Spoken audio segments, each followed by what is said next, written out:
ça a été le cas ak ñi nga xamante ne nii moo di waa Pastef taxawu Sénégal. mais nous sommes de l'opposition. Oui. Nous on presse pour la paroisse de l'opposition. te duñu yegg ci loolu ñun kay ñooy ut ñu ñuy jàppale parce que ñun suñu nekkul P ñoo nekk 2. man maa la ko wax tey ngay dégg. c'est ce que j'ai dit ci 2 bi. parce que da ngeen di soxla aussi ñu leen non nous sommes de l'opposition. ñoom bu ñu jiitoo ñun ñu ànd ak ñoom. mais ñoom bu ñu leen jiitoo nañu xam ne nañ ñoo ànd ak ñun te ils vont le faire parce que Macky Sall candidat am mooy Amadou Ba ça sera une continuité kenn du ànd ak moom kon nous sommes un. gis nga yaama fii laa la ko waxee tey Karim Wade est le prochain président du Sénégal man maa la ko wax tey jii. kañ lay ñëw. non kañ lay ñëw ñun ñu ngi fii déjà on est en train de faire le travail. non mais go monsieur Basse mu yàq émission bi xam nga Karim Wade kañ lay ñëw nga ne ma ñun ñoo ngi fii. man waxuma la loolu. oui ma waxuma la loolu Karim Wade laa lay laaj. dugal na jàllaabe yi ranger na jàllaabe yi ak marakis yi. d'accord il est prêt. mais kañ lañ ko war a. on a installé parce que élection yi c'est moins de 3 mois. non pas 3 mois 3 mois dafa bari. non. Karim il va venir d'un moment à l'autre. xoolal xam nga d'un moment à l'autre aussi ça peut être aujourd'hui ça peut être demain. très bien ça peut être après-demain. c'est ça le charme. voilà mais nag li ñu bëgg mooy lu précis c'est-à-dire ngeen wax ñu Karim d'ici 1 mois dina ñëw d'ici semaine bii dina ñëw wala d'ici 15 jours Karim Wade dina ñëw. il sera là bientôt parce que ñun on est en train de s'organiser pour un retour triomphal xoolal on s'organise pour l'accueil de Karim Wade. la date ne peut pas être lâchée mais ñun xam nañ ni ki bientôt il sera là. moom aussi waxul woon sax date. non du wax date parce que loolu mooy charme bi. xam nga Sénégal ñëpp a ngi ne Karim kañ lay ñëw papaam ba muy jóge fële di ñëw noonu la woon. mais baaragalu leen bés bi Karim di ñëw maanaam du am benn ful bu topp ci ginnaaw. ah ilaha illallah yow journaliste nga sax yaa ngi laaj na Karim kañ lay ñëw. dëkk bi yëpp léegi bu ñu yegsee fii ci mairie bi waa mairie bi ñu ngi laaj Karim kañ lay ñëw ba ñu yegsee fi un peu partout gars yi Karim la ñuy wax xanaa yaa dégg léegi daa dégg monsieur le maire dañu tooñ léegi ne Karim la ñu wax. non li may wax mooy ndax Karim xëy rek ñëw est-ce que ragalu leen bañ a am ay nit ñoo xamante ni en tout cas dinañ ko jëli ak ni ñu ko nammee gëj ko gis. man kay pour man le contraire ngay wax est-ce que mën ngeen a contenir la foule. loolu nga war a wax.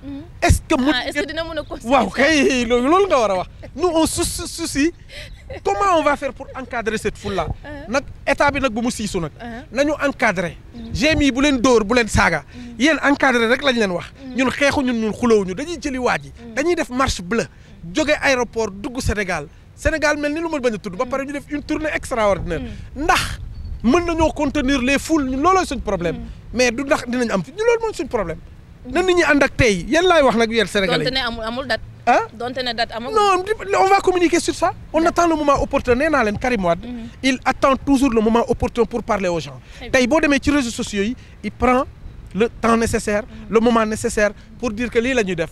nous on va droit vers ça pare nañ lu ñu doon def. renouvellement yi secteurs yi. mais depuis 7 ans nag ci li fi xew yëpp Karim Wade ñu ngi koy soog a dégg mu wax. mais mu ngi doon wax. d'accord mais il parlait dans les réseaux sociaux. simple communiqué lay def yam ci mais Karim mi ngi soog a génne comme sortie boo xam ne génn nañ ci. mu mais loolu suñu stratégie ñun ñoo ko bëggee noonu. il faut parler que quand c'est nécessaire.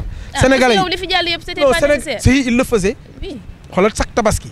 day def discours chaque 31 décembre day def discours. chaque événement majeur day def discours. ku fi communiqué waaw. communiqué bu ñëw bu ne. day jaale. délégation PDS day dem jaale boo amee ngénte sax day yónnee ay nit il nous appelle nous fréquemment il nous envoie des messages fréquemment il est dans les réseaux sociaux fréquemment waaye léegi mi ngi seen groupe bi mu ngi suñu groupe yi su ma neexee ma woon la fii très bien il est dans tous les groupes et il nous parle c'est que les gens ne comprennent pas que Karim Wade il a une sénégalité extraordinaire gànjool la Karim Wade dafa mën wàllam te tu vas voir un président de proximité tu vas voir un président qui respecte le Sénégalais. qui respecte la dégg na wolof yéen a ngi wax ak moom wolof. mais Naar Fall a ngi nii Naar ki fi taxaw léegi non damay laaj rek. moom laa lay wax ni dama lay firndeel Naar Fall mii. parce que Karim français yi muy làkk ñun sax dañu am problème pour dégg français yooyu. te Karim ni muy waxee français yow tu te demandes la question est-ce que Karim mii dina wax wolof. mais ndaanaan la Karim Wade tey maa ngi seetaan benn vidéo ci internet bu noonu naa la ko génne léegi ndaw si moo Karim Wade ñoo bokkoon classe. léegi nee na ñoo bokkoon classe Karim Wade ay wolof yu leer lay wax Karim Wade griots yëpp wolof lay lekk mais ñun xamuñu ci ba pare nag man aussi ba mu ko defee làkkul wolof. pourquoi les gens se focalisent sur le wolof. mais parce que yow ñun ay wolof lañ. mais bu ñu ay wolof te yaa ngi ni déglu nga lu mu wax ci français. mais ñun suñu émission baa ngi ni wolof lañ koy def. non pour nit ñi war a mën a dégg li nga xam ne mooy xibaar yi. mais man du ma wolof. waaw d'accord même boo dul wolof aussi nit ñi dinañ. man damaa bëggoon nga ñu làkk ko joolaa man je serais plus à l'aise quand on parle joolaa ou soose. non mais fii ay sénégalais lañ. waa wolof lañuy non en fait wolof la ñuy gën a wax que yeneen làkk yi. waaw toog leen fii. Karim Wade dina leen bett bu doy waar c'est que ñun ñoo bëggul sax que les gens se focalisent sur wolof lan mooy wolof pourquoi wolof. waaw mais monsieur Diaté itam da nga bëgg a banaliser nii. parce que génn na waxul wolof nga ne parce que lan mooy wolof mais ñun du ñuy tubaab. waaw déglu ma duñu ay tubaab. duñu ay tubaab. yow li ngay def nii wolof nga ko commencé tey. non mais. bi nga fi waxee sa émission mais bul jaawale. waaw defuñu émission bi ci làkkum nasaraan. ah émission bi ci làkkum wolof lañ ko def. kon de xaw ngaa rey wolof yi yow.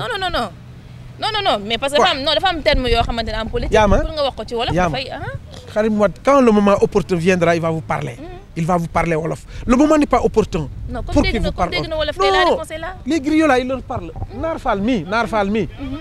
Moom ak Karim Wade wolof la ñu làkk. Il est là. Comme dégg na wolof. wolof lay làkk naar ngi wolof rek lay làkk ak Karim Wade muy moom muy keneen ak keneen Dramé mii wolof lay làkk ak Karim Wade ak ñeneen ci askan wi c'est que nit ñi ñoo war a xam ne kii nous ne sommes pas obnubilés par Karim Wade làkk wolof. Pourquoi? La langue du travail au Sénégal, c'est le français. Il manie bien le français, il le dit avec une correction rare. Il le dit mieux que quiconque. Yow yaa ko wax léegi. Yow yaa wax léegi ni ki il parle un très bon français. C'est loolu lañ soxla un anglais extraordinaire. Arabe, anglais, français, espagnol yooyu yëpp Karim da koy làkk loolu la ñu yittewoo ce sont les langues de travail.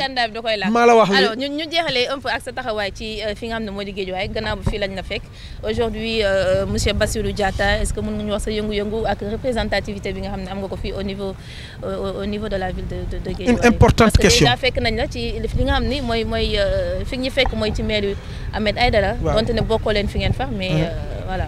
nan la demee seen diggante. waaw ñàkkuñu fu ñu far parce que Ahmed bii ñun ñoo ko far législative yi. oui ci coalition. ci coalition wàllu bi la bokkoon ñu def campagne bu extra maa ngi koy nuyu de passage. donc ñàkkuñu on peut se retrouver après parce que ñun PDS bu ñu jëlul P2 la ñuy jël ñoom ñëpp dañu ñëw ànd ak ñun ñu dem palais. parce que ñun si suñu ragaluñu léegi suñu taxawaay au niveau de Guédiawaye. dafa amoon ñi fi nekk. mooy ñoom Ndiogou Malick.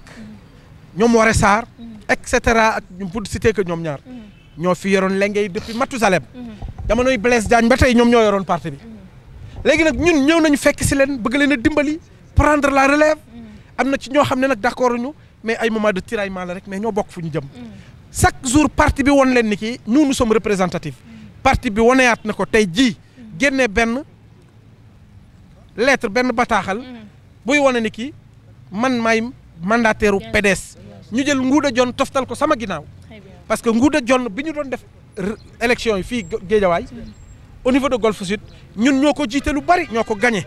parce que politique aussi il faut ñu bàyyi xale yi tamit. merci beaucoup Mariama loolu wax ko ci kaw il faut que les gens acceptent cette alternance générationnelle. léegi 5 communes yëpp foo dem nit ñu bees tax fa nekk ñoo xam ne bees taxu tey bañ a yàgg ci parti bi parce que man parmi eux ñu ci bari maa leen jiitu man. léegi plus de 27 ans maa ngi ci PDS. xam nga kooku nag à mon âge bi ma koy commencé kañ la war nañ maa bàyyi nag. te dama ko liggéey sur le terrain. maintenant ñun suñu objectif c'est de prendre tout le monde bëgguñoo génnee kenn mag ji la ñu gën a soxla. mag yi ndaw yi jigéen ñi ñëpp ñu ànd dem palais. parce que Karim Wade loolu la ñu sant ñun beddiwuñu kenn on ne manque de respect à personne ñëpp lañ bëgg. amul pas amul maire ñëpp lañ bëgg yaa ma li may wax nii. ñoom dafa am ay problèmes yu bëgg sa technicien bi moom fekkee na yu bari xëccoo bi fii mais un parti grand xëccoo day am mais bu ngeen xëccoo ba ngeen egg ca cappaandaw la ñëpp da ngeen di bàyyi pour l'intérêt commun fii ñun ñëpp ce qu'on doit faire ça concourt vers Karim Wade bu soxlaa ñun ñëpp dañuy teer nos querelles pour que ñu mën a egg au palais bu ñu paxee ñu ñëw xëccoo suñu xëccoo mais bu ñu paree bu Karim Wade soxlaa kay na ñëpp arrêté